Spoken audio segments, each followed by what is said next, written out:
It's another edition of the Turn podcast. I'm Julia Kelly here with Kris Strauss. Hello, Kris. Greetings. Super excited to do another Turn podcast. Seems like we've had some amazing guests as of late, and this one is no exception. And it just keeps getting better and better. We're also here with Steve Outlaw, who is a director of sales and marketing with Troon. Welcome, Steve. Thanks, Julia. Thanks, Kris. And then we have a special guest, Jen Weiler, who is the Senior Vice President of Network Relations with First Tee. So that's a little hint about what we're going to be talking about. But Kris, why don't you talk about Family Golf Month in July? Awesome. And not indifferent to some of our other initiatives and our campaigns. Family Golf Month is a month where we really amplify our efforts to promote family golf and get parents and their kids out playing golf, get more juniors playing the game of golf. And we've spoke to this about other player development efforts and initiatives in that our PGA, LPGA professionals, they're promoting grow the game efforts every day of the year and every month of the year. And we've selected some months to highlight and spotlight certain areas and efforts, which in this case, July is Troon Family Golf Month. We've historically, it predates actually me in this role as a company, we've always put our stake in the ground trying to create affordability and access for junior golf. We're in that, 99% of our resort daily fee facilities participate in Troon Family Golf, which offers free golf for juniors after 3:00. It has free Callaway junior rental sets available for kids, complimentary lessons with mom or dad or with a paid lesson, all designed to break down the barriers of entry to the game of golf. What are things that are hard for kids to get in the game of golf? It's okay, like cost is one, it's having equipment and it's having instruction. So we identify that and provide solutions. Again, not just in Troon Family Golf Month, but 365 days out of the year. But this month, celebrating that, amplifying it, trying to engage with partners, like what we're going to talk about in the first tee, in the tee realm, engage our coaches and our instructors to just turn the dial up a little bit more, get a few more people introduced to the game of golf, create more awareness with the families of the family golf opportunities that are out there and all the great virtues that the game has playing golf. So again, super excited about this. Again, hats off to all the coaches, all the operators that are out there each and every day growing the game 365 days out of the year. And I know there's going to be some really fun programming in July that's going to introduce even more players to this great game. Yeah, we're so excited to have Jen here from First Tee because, this is an organization that's been around for 25 plus years in youth development. And I love it when you say that you help kids develop their golf swing, but it's really about developing inner strength. Absolutely. I'm just wondering, Kris, if we should ask Steve. He's got a pretty unique experience with First Tee that I am really dying to hear more about. Let's go ahead and start us at the beginning there, Steve. Tell us a little bit about you're a First Tee alum, and you're also entered in Troon as an intern. I know those paths cross over, so start us at the top. Yeah, where do I begin? So I started with the First Tee program when I was, on the cusp between 14 and 15 in Lake County, Hammond, Indiana, which is now the Lake County chapter of the First Tee. Was enthusiastic. My parents, my whole family, I come from a family of golfers, so we were looking for that next step, and the First Tee was it. In the First Tee program, I learned how to write my first check, how to balance my first checkbook, how to introduce myself firmly and confidently to people I met on a daily basis. So when I look back at that time, it was not just about perfecting my golf swing or in this game of golf, which you can't perfect, getting as close to perfect as I could, but it was more about developing as a young man in a society and being able to sustain as I grew older into my young adult life. But through my involvement with the First Tee, I got involved and invited to the Life Skills Academy at Kansas State University. Cobra Hills Golf Course is where we played. Through that academy, I was a recipient of the Dr. William Powell Male Leader Award. which if you don't know, Dr. William Powell was the first African-American golf course owner in Ohio there. So it was a great award, and as a byproduct, I was invited to speak at the 2001 First Tee Network Summit, which was in St. Augustine, Florida. So World Golf Hall of Fame, where that is located. Great invitation. Traveled on the flight with my mother, and I remember rehearsing through the cards I had with my speech, and I was to speak 2 days after arrival. But while we were sitting in the opening announcements and the welcome of the First Tee Network Summit, I was met by a First Tee employee, and they said, "Hey, we've had some travel snafus, and we'd like you to speak today."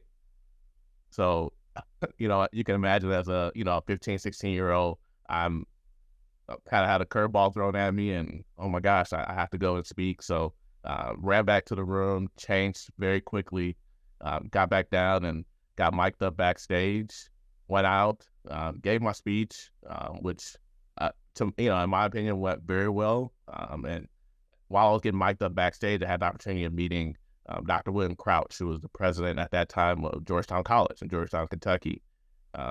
Introduced myself to him just as I was taught earlier in my teaching with the First Tee, and then went out to give my speech.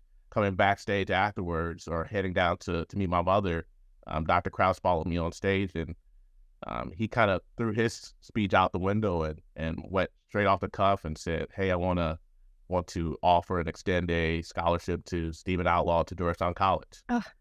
So you can imagine that time with my mother in the crowd, tears fully, dripping from her eyes, and pure, ecstasy there in terms of, what had just been extended to her son. It was just like an out of body experience. So, Steve, I have to know, what was in that speech? I mean, I'm sure your introduction and walking straight up to him and introducing yourself was great, but what did you say that moved him so? I think, the majority of that speech was talking about, my involvement in the game, how I got involved in the game, what I've learned through the First Tee and through the First Tee and the game of golf, what doors were open for me, a young African-American male from East Chicago, Indiana, which is steelworkers country, right? And obviously coming from the Hoosier State, predominantly basketball players, for an African-American male to, move up the ladder in the golf game there was quite an anomaly, obviously, at that time. So I think maybe that was part of the speech that moved Dr. William Crouch to see, kind of where I started and where I was at. That's so cool. And Jen, this was 2001. I understand that was your first year with the First Tee. It was. So, Stephen, when you were just telling that story, I got goosebumps and I teared up because I was there in the audience. Everyone stood up, screamed and cheered and cried along with your mom. And my gosh, I'm getting caught up in it again. I'm getting emotional now too. I know. It was and continues to be one of my favorite memories of being at First Tee now over 22 years. So it was a great moment. I do recall you talking about the impact First Tee's had on you, not only how you got started in the game, but how it was impacting you as a young man, and being equally impressed with you as Dr. Crouch was. And so, yeah, a very, very special moment in our history. It was kind of, what you dream out of movies and what you see in the movies. It was, I can't believe this is happening to me right now. So, yeah, I still look back at that memory, and I can remember it just like it was yesterday. So before we dive into the First Tee, then what happened? How did you get introduced to Troon, Steve, along that way, and start your career really at Troon North, from what I recall? Yeah, so state to state, heavily involved with the First Tee, even following that, obviously, that network summit through college. And towards the end of my college career, approaching graduation, we were offered the opportunity to embark in what they call the Accelerated PGM program. It was the Diversity PGM program. And towards the completion of that, I was extended an internship with the relation of the First Tee and Troon at the time to start my career in golf. And at that time, I didn't know what Troon was. I was, new in the game of golf and hadn't really looked at it as a potential career opportunity. And through the first tee and the relationship with Troon, I was offered internship at Troon North Golf Club. And then you started there working outside and like cleaning clubs, parking carts the way I did back in the day. And then you went to how many other countries? And like, give us a 30-second version of your journey, your career path thus far. You name it, yeah. At Troon North, I was doing everything under the sun and got to really learn the operation. But later on, I was afforded an opportunity to work abroad with Troon at Abu Dhabi Golf Club in the UAE, and then in Southeast Asia at the Els Club to Batai and Langkawi, Malaysia. So and then pretty phenomenal to think where I came from to where I had the opportunities to travel. And then you came back to Arizona, Wickenburg Ranch. Phenomenal facility. Yeah, and then now your most recent role promoted to being a director of sales and marketing, supporting clubs around the U.S., right? Which is great. I get to spend more time with Kris and Julia and the team here, so it's been phenomenal to learn more about Troon and what we do. Great. Well, it's so lucky to have you on our team. Yeah. Amazing career journey with the foundation that was built from the first tee and all the values that were instilled upon you as a young man, and really awesome. I mean, Jen, it's after hearing that journey, like, is there anything else that wasn't missed? I mean, what he just articulated is what you envisioned to happen to every member of the first tee, right? But it absolutely is. It's the perfect trajectory, right? Like, just like Steven's golf swing. It's exactly what we hope to have happen for our kids in our program. So we talk about building game changers. We don't necessarily talk about kids ending up on the LPGA or PGA Tour, although that's fantastic even when they do. But it's more about creating young men and women like Steven who can make an impact at their college, in their career, in their community. We call that building game changers. So for sure, Steven is a game changer. That's great. So what else, like, if I'm a parent of a child that is a 7, 8, 9-year-old and I'm not familiar with first tee, what's your elevator pitch to a family, and why first tee? Absolutely. So I was lucky enough to start golf at a young age, and so and it's really why I came to first tee all those years ago, is really to grow the game, especially for young women, but for people in general who don't have access to the sport. So we really do want to, and it sounds like Troon is doing a great job of this as well at your facilities, but we really want to attract people who feel like there are barriers to the sport, whether it's cost barrier, access, transportation, equipment, whatever it is. First tee is a safe place with caring adult mentors who are what we call coaches, and they are there to welcome kids to come as they are, from any walk of life, any background, and really just come be who they are and learn more about their own positive self-identity and becoming more confident in themselves, all the while learning a sport that you can play for a lifetime. Great. And how many first tee locations are there in the country? How many chapters? How many first tee alumni are there out there? Yeah. Some wild stats. So we have 150 chapters across the country, and including 6 in countries outside the United States. But those 150 chapters are operating programs at about 1,400 golf facilities. We also have programs in elementary and middle schools that are taught by physical education teachers. So really getting to where kids are so that they can pick up a golf club, a non-traditional golf club, and learn a sport that they may never have thought about playing before. And maybe they go home and tell their parent or guardian, hey, I played something in school today. I want to try that outside of school too. And then we're also similarly in after-school locations with places like Boys and Girls Club and YMCAs and things like that. So First Tee tries to go where kids are and make it really easy for them and their parents to find places that are easily accessible to them.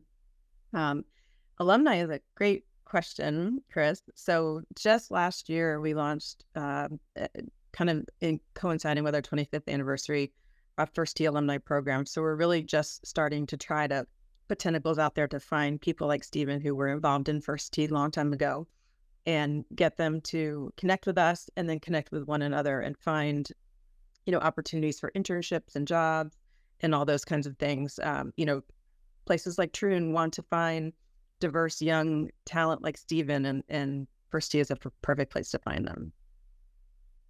Well, Steve came from a golfing family, but I'm guessing that a lot of your kids don't come from golfing families. How often do you find in the theme of Family Golf Month that the child getting involved in First Tee also then extends to the family and it turns into a golfing family? Yeah, it especially happens with younger brothers and sisters, that's for sure. When older kids get involved, their siblings get involved.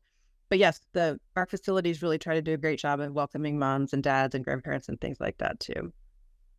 Yeah, I was in that category where I started taking up the game at 13 and nobody in my family did. But now my dad and I play golf all the time together, and my others do too. So it's interesting how you can see the passion for the game in a junior golfer, and yet how that can grow and blossom and get contagious amongst the family. Steve, Jen rattled off how many facilities host programming for First Tee. How many chapters? What are some of the numbers amongst the world of Troon managed locales that are hosting First Tee programming? Yeah, absolutely. We currently Troon engage with over 30 First Tee chapters across 60 plus Troon properties, throughout our whole portfolio, which is pretty impressive. Awesome. And if you could give a message, Steve, out to alumni or people that are getting into the First Tee, juniors that are getting into the First Tee about opportunities to work in golf, what would that sort of testimony or message be? Because they might not be aware of the opportunity to work in the game of golf. To Jen's point, they might think, "Oh, I'm going to play on tour," but there's all these amazing career opportunities. Again, with Troon specifically, but just the golf industry in general, right? Absolutely. I think we spoke on this, a couple weeks ago. As it used to be that you looked at the golf industry and it was you had to be a PGA professional, LPGA professional. The game has morphed, right? Especially going through the pandemic, new opportunities have arisen.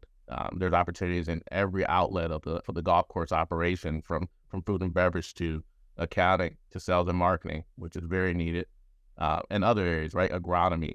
Your directors of agronomy are the lifeline of every golf facility. So now find the area that interests you would be my recommendation, and pursue it. There's definitely going to be a footprint in the golf industry. And even now we look at other new cool entities such as Golf Zone Social. They're talking about there's non-traditional, right? That you can pursue, which are different from what we maybe saw in years past. Yeah, I would add to that. I was just in Atlanta this week at one of our leadership academies in partnership with PGA Tour Superstore, and met with 48 amazing kids from across the country. And I met a young woman who's a rising senior in high school. She wants to study mechanical engineering. And I said to her, "Have you ever thought about working in golf?" And she said, "You know what? I just learned this morning by being here at this academy that some of the major golf manufacturers hire engineers to make equipment and things like that." And so it opened up her eyes, much to your point, Stephen, that she could be a mechanical engineer and work in this great game and not have to play on tour. And it was a really cool, career observation for her, and something she's going to connect with me. She's going to create a LinkedIn profile and connect with me and ask me for help eventually in getting an internship with maybe one of the big golf club manufacturing companies. So very cool. That's awesome. Yeah. So, again, we're growing up. We're going into Family Golf Month, doing a lot of great activation in the world of Troon. Steve, what do we have planned for integration with integrating First Tee in this month and then moving forward? I would say, definitely one of the first cool thoughts that come to mind is our, relationship with Charity Buzz and their charitable platform, which we're definitely going to have some exciting packages out there to hopefully raise some funds and awareness for the First Tee program. We're very happy to support them. So That's going to be something to look out for.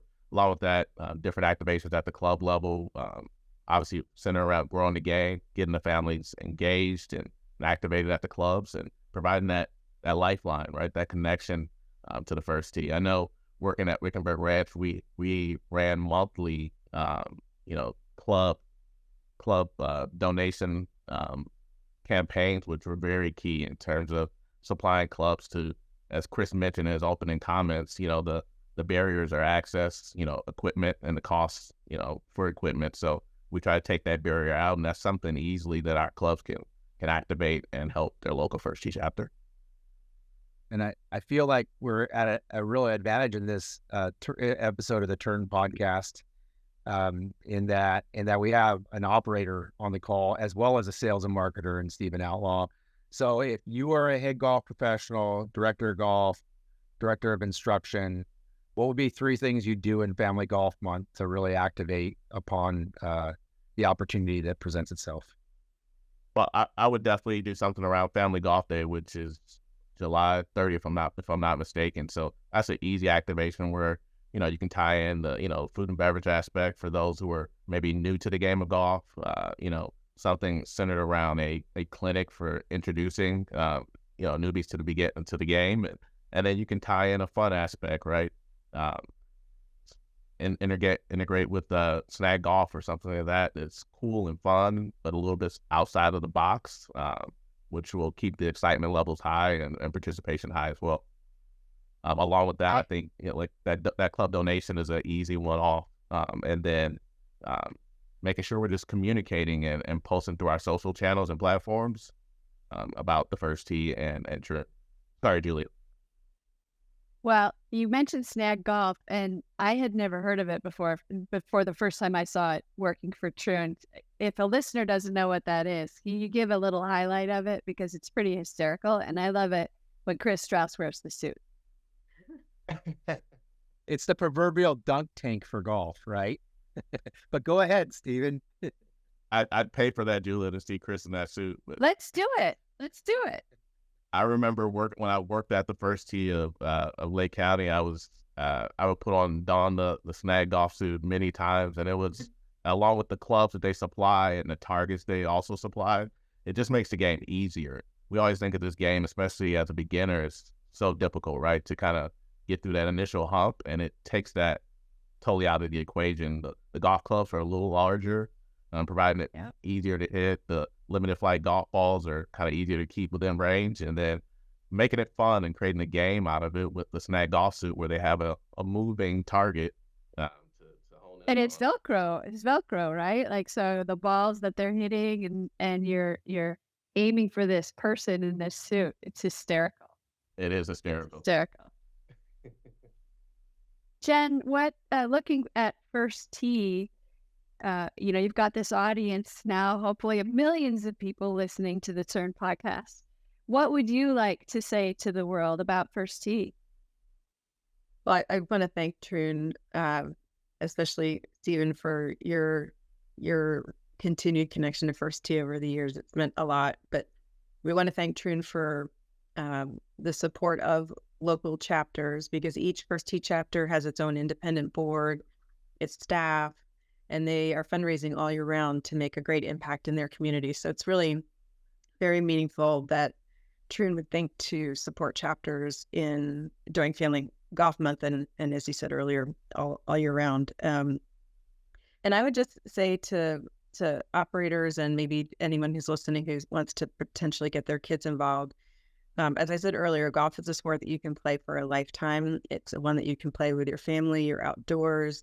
You're disconnected generally from electronics. And at First Tee, we have this super intentional curriculum that really seamlessly blends life skills and golf skills by these specially trained coaches who care so deeply about the impact that they're making in their communities through First Tee. We're grateful to our donors who make that happen, both nationally and locally.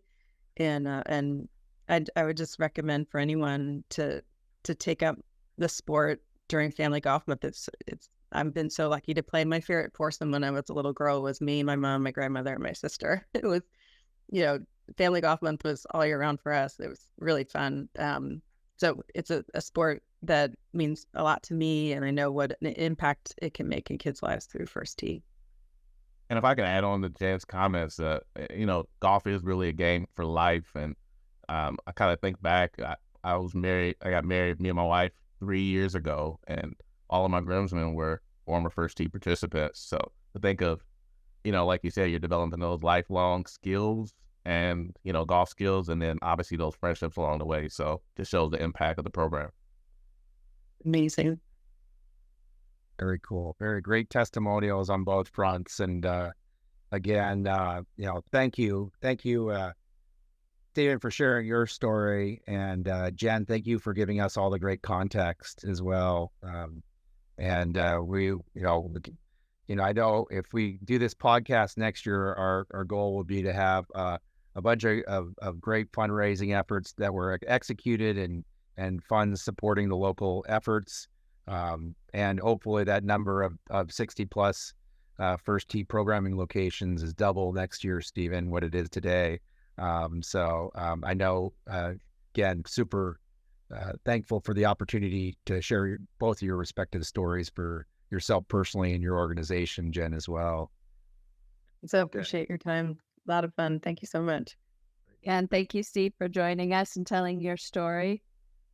Kris, go get your snag suit on. I will. And for those that want more information on all that's going on for Troon Family Golf, they actually just go to troonfamilygolf.com or troon.com and navigate your way to our Play Troon section. But look forward to seeing more families out there, more kids playing the game, this great game, and seeing all the great results of everything that our team in the field is doing to grow the game of golf each and every day. Let's create some more game changers along the way. How about that? More game changers. Do it. Game changers. Cheers. Let's do it. All right. Well, thank you to our listeners as well. Tune in again next time. That's all from The Turn. This has been The Turn, a golf business and experience podcast powered by Troon. Every episode is available on troon.com. Follow us on Twitter @TheTurnPod and subscribe to The Turn podcast through iTunes, Spotify, Google Play, iHeartRadio, or wherever you prefer to download your favorite shows.